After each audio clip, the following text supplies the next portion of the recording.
Welcome back to the show, everybody. A Music Lovers Club presents Steel Magnolias, a play in 2 acts. To tell us all about the details of this wonderful performance, I welcome Carla Vigas and Sandy O'Connor to the show. Hello, you two.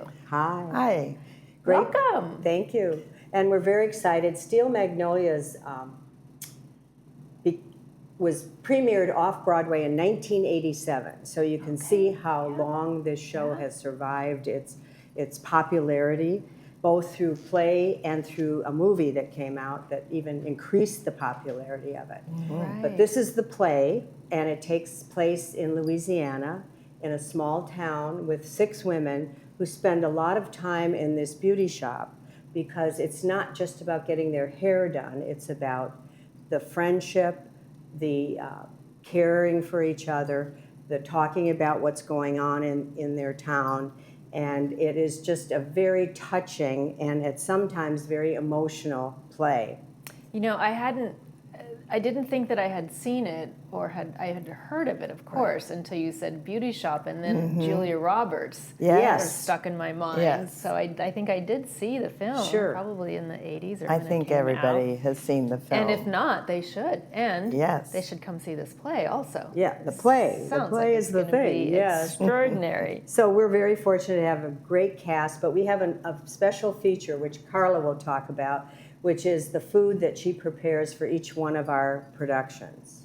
Yes, this time, because the theme is Louisiana, I'm going to You do get the Southern shrimp cooking. gumbo, Creole, and Yeah, chicken Creole, red beans and rice, peach cobbler, and things for vegetarians as well.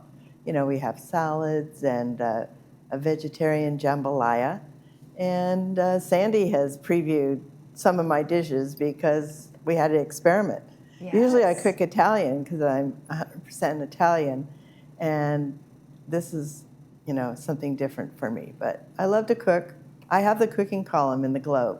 Oh, you called do? Cooking with Okay. Carla. And Carla, everything's from scratch, right? Everything is from scratch. I will That's not phenomenal. And now, do how many anything people else. are you cooking for at your events? So selling out would be 140, but it seems like we always end up with an extra table because people are begging when we sell out to come to the show. And this show, no doubt, will be sold out. Yes, It will probably be Because sold out. even at the time of this taping, you only have 60 more tickets to sell. Yes, Is that yes, but we're correct? trying to think of an option with regard to coming to a dress rehearsal, that people would be able to still see the show. They won't have the food, but they, you know, we have to work it out with the producer. and we also have to make sure that we are sold out, which we're not really worried about. But the beauty of this, we try to do 140 per night, so it's really serving 280 people. Yeah, In the course of 2 days. right. So That is a lot of food. that is a lot of food. I'm just a home cook. I am not a I was caterer. going to say, do you have the commercial kitchen here No, that you're no, accessing? but I have a big freezer. And I try these dishes and freeze some of them, like the red beans. I could, you know, put away and bring out right, you know, before the show. Right, But right. Carla loves the big kitchen at Clubhouse 5. Yeah, so 'cause that's a huge kitchen. Okay. we so have that- moved to that Clubhouse helps. 5 because we used to go to Clubhouse 7, but because of our fan base, we had to kick it up a notch and go to Now, Clubhouse are 5. you serving this buffet style, or is this... Yeah, buffet style, okay. because I love to have food hot. Mm-hmm. You know, sometimes you go to these dinners and they bring your beautiful plate of food and it's cold. Yep.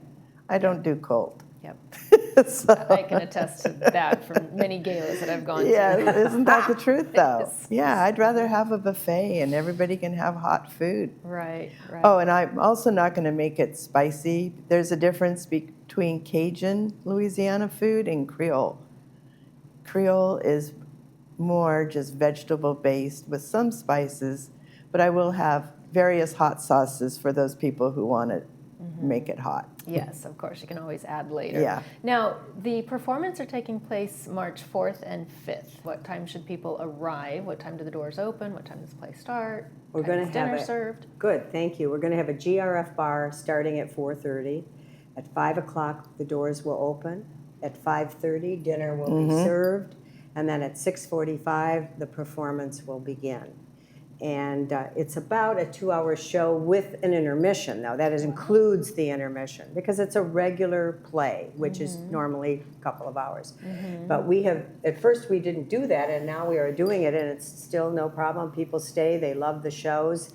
But I think this one, I think the reason that this sold out so fast, or almost sold out, is just the play itself, because it is so well known and it is very beloved.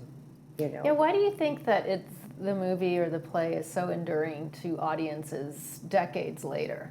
Well, it still goes back to the same premise that people who care about each other and love each other and stick together, that's what makes things thick work. and thin, almost like the Village. You know, we have groups of friends that, you know, no matter what, we help each other out and we're there for each other.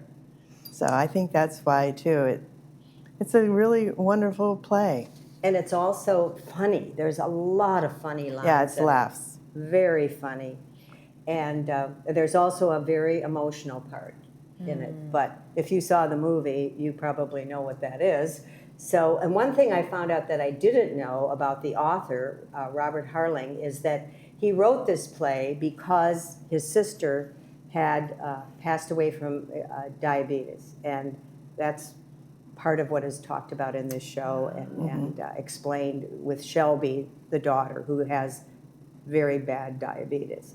So it was his sister Susan passing that inspired him to write the play, and we've often said that isn't it interesting that a man wrote this play about a bunch of women, and his sensitivity to it is so amazing, but I think it is all about why he wrote it, because of his own sister.